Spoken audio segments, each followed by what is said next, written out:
कि क्यों नहीं दिया? तुम पाकिस्तान क्यों सपोर्ट करेगा? पाकिस्तान मत करो सपोर्ट। मैं तुमको কয়দিন আগে ফেসবুকে একটি ভিডিও আমার সামনে আসে। সেখানে একজন আফগান ক্রিকেট ভক্তকে প্রচণ্ড আক্ষেপ নিয়ে বলতে দেখা যায় কেন বাংলাদেশের মানুষ পাকিস্তানকে সমর্থন করে। তার কথা শুনে মনে হলো কেন এই দুটো দেশের সম্পর্ক এত খারাপ। প্রতিবেশী দেশ হিসেবে, ভাতৃপ্রতি মুসলিম দেশ হিসেবে তো তাদের ভালো সম্পর্ক থাকার কথা। আমার মনে হলো এটা নিয়ে একটা ভিডিও বানানো দরকার। সেখানে আমরা এই প্রশ্নের উত্তরই খুঁজব। আসসালামু আলাইকুম সবাইকে, আমি মোহাম্মদ সাইফুল ইসলাম। আমার চ্যানেলে আপনাদের সবাইকে স্বাগতম। যদি আমার কন্টেন্টটি ভালো লাগে তাহলে সবার প্রতি আমার অনুরোধ সাবস্ক্রাইব করে চ্যানেলটির পাশে থাকবেন। ধন্যবাদ সবাইকে। রক্তাক্ত একটি সীমান্তের গল্প, ডুরান্ড লাইন। আজ আমরা একটি রক্তাক্ত সীমান্তের গল্প নিয়ে আলোচনা করব। এটি শুধু দুটি দেশকে আলাদা করেনি, বরং একটি জাতিকে দুই টুকরো করে দিয়েছে।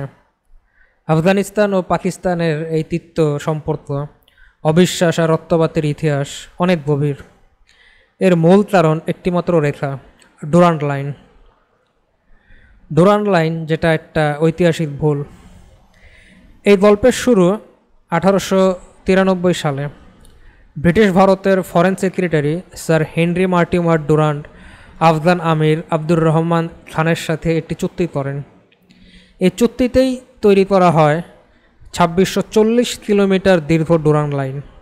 এই রেখাটি পশতুন অধ্যুষিত এলাকাগুলোতে ভাগ করে দেয়।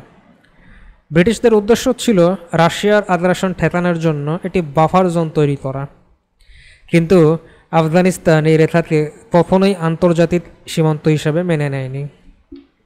তারা এটি একটি জোরপূর্বক চাপিয়ে দেওয়া অস্থায়ী সমঝোতা বলে মনে করে।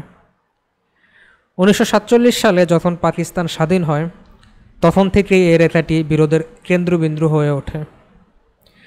আফগানিস্তানের সরকার পাকিস্তানের সরকারকে স্বীকৃতি দিতেই অস্বীকার করে, কারণ তারা মনে করত বর্তমান পাকিস্তানের খাইবার পাখতুনখাওয়া ও বেলুচিস্তানের পশতুন অধ্যুষিত অঞ্চলগুলো তাদের দেশেরই অংশ। পশতুন জাতি বিভক্ত এক জনগোষ্ঠী। ডুরান্ড লাইনের সবচেয়ে বড় শিকার হলো পশতুন জাতি। বিশ্বের অন্যতম বৃহৎ এই জনগোষ্ঠী আজ দুটি দেশে বিভক্ত। পাকিস্তানে প্রায় 3 কোটি এবং আফগানিস্তানে প্রায় 1.5 কোটি বেশি পশতুন বসবাস করে। এই বিভাজন তৈরি করেছে গভীর জাতীয়তাবাদের আকাঙ্ক্ষা, পশতুনিস্তান বা একটি স্বাধীন পশতুন রাষ্ট্রের ধারণা। আফগানিস্তান বরাবরই এই ধারণাকে সমর্থন দিয়ে এসেছে, যা পাকিস্তানের সার্বভৌমত্বের জন্য সরাসরি হুমকি। পাকিস্তান সবসময় ভয় পায় যে এটি স্বাধীন পশতুনিস্তান তাদের দেশকে ভেঙে দিতে পারে। এই ভয়ে পাকিস্তানকে আফগানিস্তানে প্রক্সি যুদ্ধ চালাতে বাধ্য করে। তাদের একটাই লক্ষ্য, কাবুলে একটি বন্ধুত্বপূর্ণ সরকার বসানো, যে সরকার পাকিস্তানের প্রতি বিরূপ ধারণা পোষণ করবে না। কিন্তু আফগানিস্তানের জনগণের মতামত কি পাকিস্তান কখনোই বুঝতে চেষ্টা করেছে? পাঞ্জাবি আধিপত্য ও প্রক্সি যুদ্ধ। পাকিস্তানের রাজনীতি, অর্থনীতি এবং বিশেষ করে সেনাবাহিনীতে পাঞ্জাবি সম্প্রদায়ের আধিপত্য স্পষ্ট। তারা পশতুনদের প্রভাব দমন করার জন্য এবং আফগানিস্তানে নিজেদের প্রভাব বজায় রাখার জন্য তালেবানের মতো গোষ্ঠীগুলোকে সমর্থন দেয়।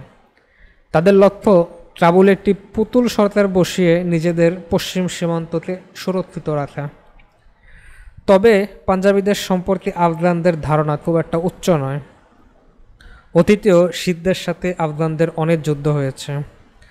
মজার ব্যাপার হলো এই শিখরাও ছিল পাঞ্জাবি।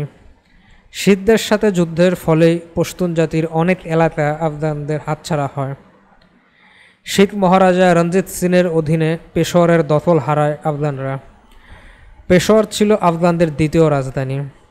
এর দখল ফিরে পেতে তারা অনেক যুদ্ধ করলেও এর দখল আর তারা ফিরে পায়নি।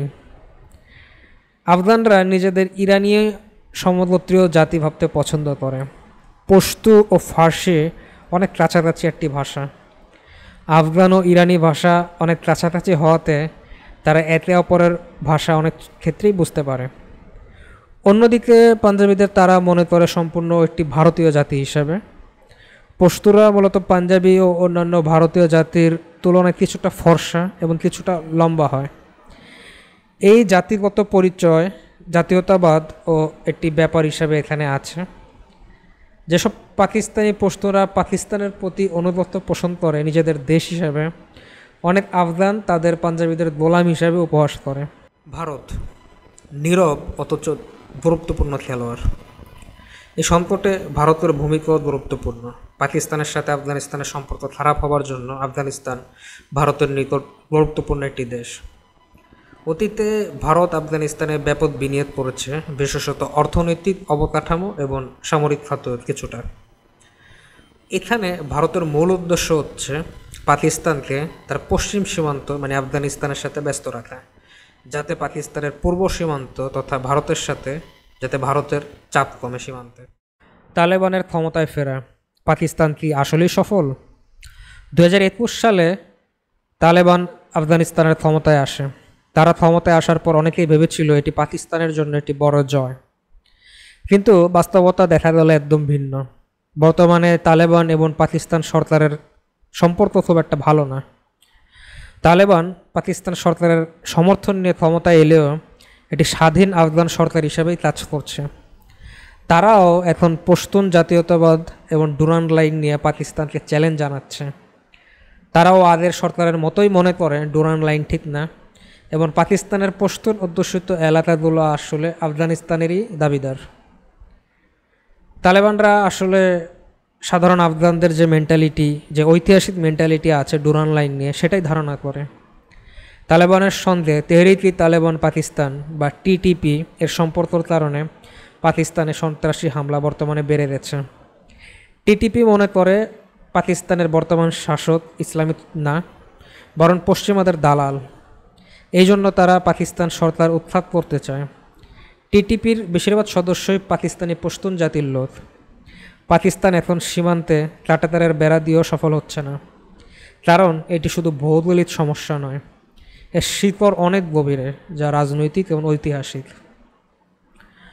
উপসংহারে আসি আমরা, তাহলে এই সমস্যার সমাধানটা আসলে কি? অতি দুঃখের সাথেই বলতে হয়, নিকট ভবিষ্যতে এর কোনো সমাধান নেই। যতক্ষণ না ডুরান্ড লাইনকে স্থায়ী সীমান্ত হিসেবে দুই পক্ষই মেনে নেয় এবং পাকিস্তান তার স্ট্র্যাটেজিক ডেপথ নীতি পরিত্যাগ না করে, ততক্ষণ এই অঞ্চলে অস্থিতিশীলতা চলতেই থাকবে। পাকিস্তান ও আফগানিস্তান দুই দেশকেই সমঝোতায় আসতে হবে। পাকিস্তান যদি ডুরান্ড লাইন নিয়ে সাধারণ আফগানদের মনোভাব বোঝার চেষ্টা না করে এবং এটা সমাধান না করতে পারে, তাহলে কোনোদিনও শান্তি আসবে না। দুই পক্ষকেই বুঝতে হবে, দুই পক্ষকেই শান্তিতে আসতে হবে, তাহলেই এই সমস্যার সমাধান সম্ভব।